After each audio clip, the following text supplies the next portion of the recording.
The most common form of business insurance is the commercial general liability policy. And although widely adopted as the backbone of a company's protection, commercial general liability is often misunderstood. In today's video, I will give you the best 10-minute breakdown of CGL that you can find.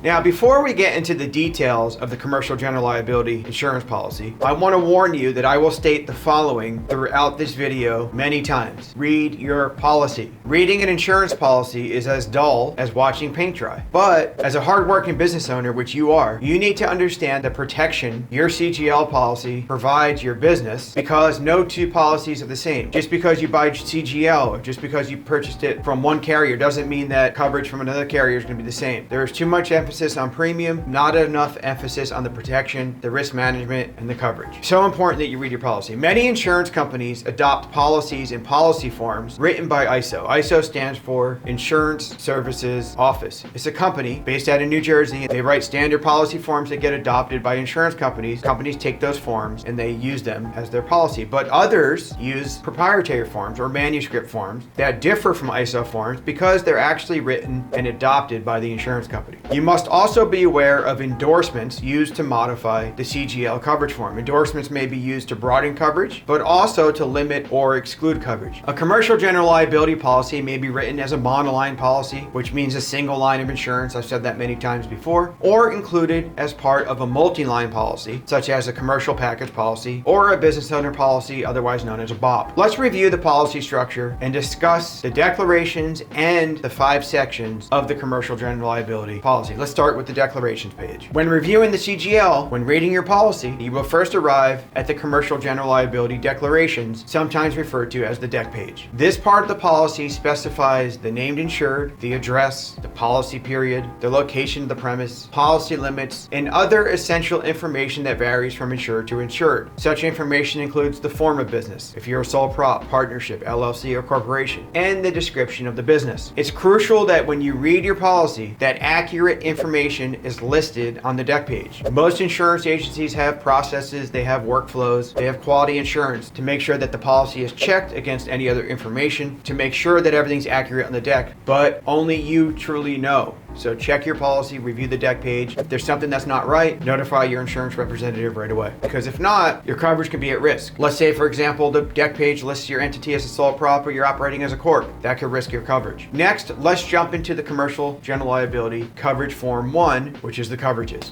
Section 1 of the CGL coverage form describes the coverages under coverages A, B, and C. Coverage A, bodily injury and property damage liability. Coverage B, personal and advertising injury liability. Coverage C, medical payments. Now, you must read the insuring agreement and exclusions written under each coverage. For the sake of this video, keep in mind the following liability exposures covered under a CGL policy. Under coverage A, bodily injury and property damage, premise, operations, products, completed operations, contractual liability, and contingent liability. Under coverage B, personal and advertising injury, operation, and contingent liability. And coverage C, medpay, premises, and operation. Premise liability applies to owners, landlords, and tenants and arises from the ownership, maintenance, or use of the named insured premise. An example, a customer of a retail store slips and falls on the named insured premise. Another example, a hotel guest drowns in the named insured swimming pool. The next, business operations liability. Consider this a liability arising from your ongoing operations. In other words, operations liability arises from activities involved in an organization's operations, including service and repair, and usually on the premise of others while the activity is being conducted. Some examples, a named insured contractor accidentally cuts utility lines while digging a trench. Number 2, a named insured contractor accidentally starts a fire while welding. How about product liability? Product liability arises from a named insured selling, distributing, or manufacturing products. An example, a named insured distributor can be held liable if a consumer is injured by products sold by the named insured. Common occurrences include food and pharmaceutical items. Another example, a named insured manufacturer can be held liable if a defective product causes property damage or bodily injury. How about completed operations liability? Now, this arises from an organization's operations, such as service and repair activities. The activities are generally performed on the premise of others, similar to ongoing operations coverage. And completed operations liability arises after completion. Remember, after completion. Here's a couple of examples. A named insured carpentry contractor repairs stairs and balconies at an apartment community. 2 months after completion, one of the balconies collapsed, causing injury to the tenant. Side note, at our agency, we had this happen to one of our clients. Terrible situation, repaired a deck. The deck failed a couple years later, caused property damage and injury. He received a lawsuit, which was covered under the completed operations coverage of his insurance policy. Contractual liability arises from one party assuming the responsibility of another party. An example includes lease agreements and construction contracts. And finally, contingent liability arises out of the work performed for the named insured by someone else. Now, keep in mind, again, I'm not going to go over all of these, but exclusions, many exclusions apply under coverages A, B, and C. Read your policy to become familiar with the exclusions. When you know that you don't have coverage for certain things, you could put other types of risk loss controls, prevention in place to ensure that you're protected outside of your insurance program. This concludes my summary of Section 1, the Commercial General Liability Coverage Form. Now, let's move to Section 2, who's an insured. Very important. Can't overstate the importance of reading this section of your policy. First and foremost, a person or organization must qualify as insured to have coverage under the insurance protection of the Commercial General Liability policy. Now, there's 3 ways you can qualify as an insured. The first way is being a named insured, which is those listed on the deck page. The second way is an automatic insured. Automatic insureds vary by entity type. Going back to what I said before, this is why it's so important that the entity type is listed properly, because if an individual entity is the named individual and the spouse that are automatic insured. If it's an LLC, the named LLC, members and managers. If it's an organization, such as a corp, the named entity, executive officers, directors, and stockholders. And if it's a trust, the named trust and the trustees. Other included as automatic insureds under the CGL policy are employees and volunteer workers, real estate managers, a legal representative if the named insured dies, a person or organization with temporary custody if the named insured dies, and newly acquired or newly formed organization with the following considerations. 1, until the 90th day or the end of the policy, whichever is earlier. And 2, it does not include LLCs, joint ventures, or partnerships. Now, with Section 2 now in mind, let's move to Section 3, limits of insurance. This part is fairly self-explanatory, but the CGL policy can provide 6 limits of insurance. They include the general aggregate limit, each occurrence limit, products completed operations aggregate limit, personal and advertising injury limit, damage to premises rented to you limit, and the medical expense limit. Not all CGL policies provide limits for each of these items. For example, carriers will exclude limits based on the named insured's operations. Check your policy to ensure you understand the limits. You may reference your deck page to find the limits of coverage. If you have any questions, highly recommend that you reach out. If you don't think your limits are adequate, reach out to your insurance representative. But it's important to note that the limits listed on the deck page are the most paid regardless of the number insured, number of persons, or number of organizations making the claims or bringing the lawsuits, or claims made or suits brought. Section 3 provides in more detail in the policy each limit of insurance and how it correlates to your protection. Read Section 3. A quick review can provide you with valuable insight. Now let's move to Section 4, the Commercial General Liability conditions. Section 4 lists 9 conditions in the CGL coverage form. I'm not going to bore you going through all 9 of them. We are going to focus on 2 of them, but you can read them over. Items such as cancellation, audits, claims, inspections, those types of things are listed in the conditions. Now, the 2 that I think are important to focus on in terms of this video and in terms of helping you understand the CGL form is the duties in the event of an occurrence, an offense, a claim, or a suit, and separation of insureds. Remember that the insurance policy is a contract. I've spoken time and time again about the language in the policy. The agreement is a contract between you and the insurance company related to claims reporting. Can't stress enough the importance of timely claim reporting. Here are some conditions or critical points in the conditions that you are obligated to abide by. Number 1, you have to notify your insurance company of an occurrence or an offense as soon as practical. Number 2, record, document, send specific information via written notice to the insurance company as soon as practical once a claim or suit is received. Number 3, cooperate with the insurer. We've seen so many cases where we've tendered claims on behalf of our client and then they don't get in touch with the adjuster when the adjuster tries to reach out. The insurance company can better protect your interests and theirs if they get ahead of the issue and if they have full cooperation from the person who's named insured who received the occurrence of the suit or the claim. If the adjuster needs assistance, provide it. Allow them to access your records. Finally, other than first aid, do not voluntarily make payment, assume any obligation, or incur any expense without the insurance company's permission. Why? Because when you do that, in the legal eyes of courts, you're admitting fault. And there are cases where you're not at fault. The insurance company has to investigate and they need your help to make sure that you don't assume any of the obligation. And this is in the conditions of the policy. Also read and understand the condition of separation of insureds. In summary, per the condition of the contract, insurance limits do not apply separately, and the conditions permit insured versus insured claims or suits,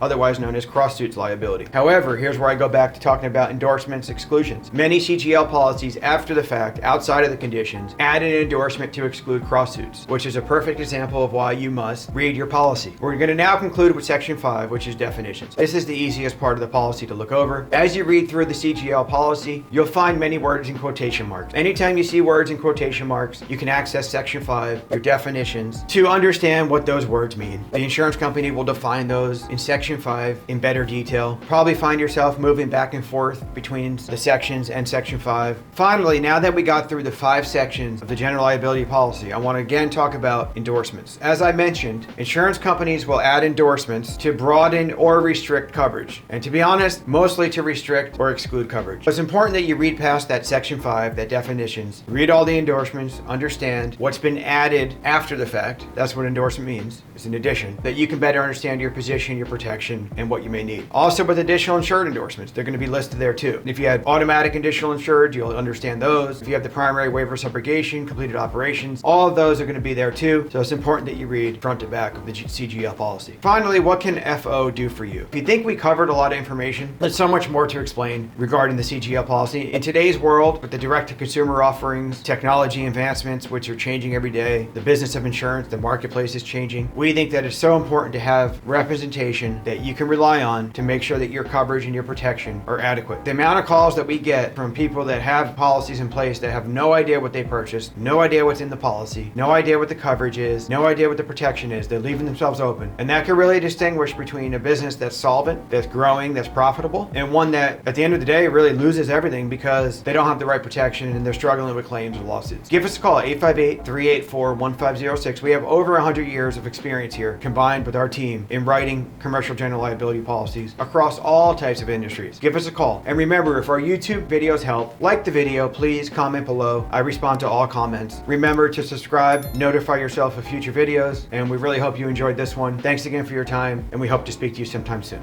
Take care.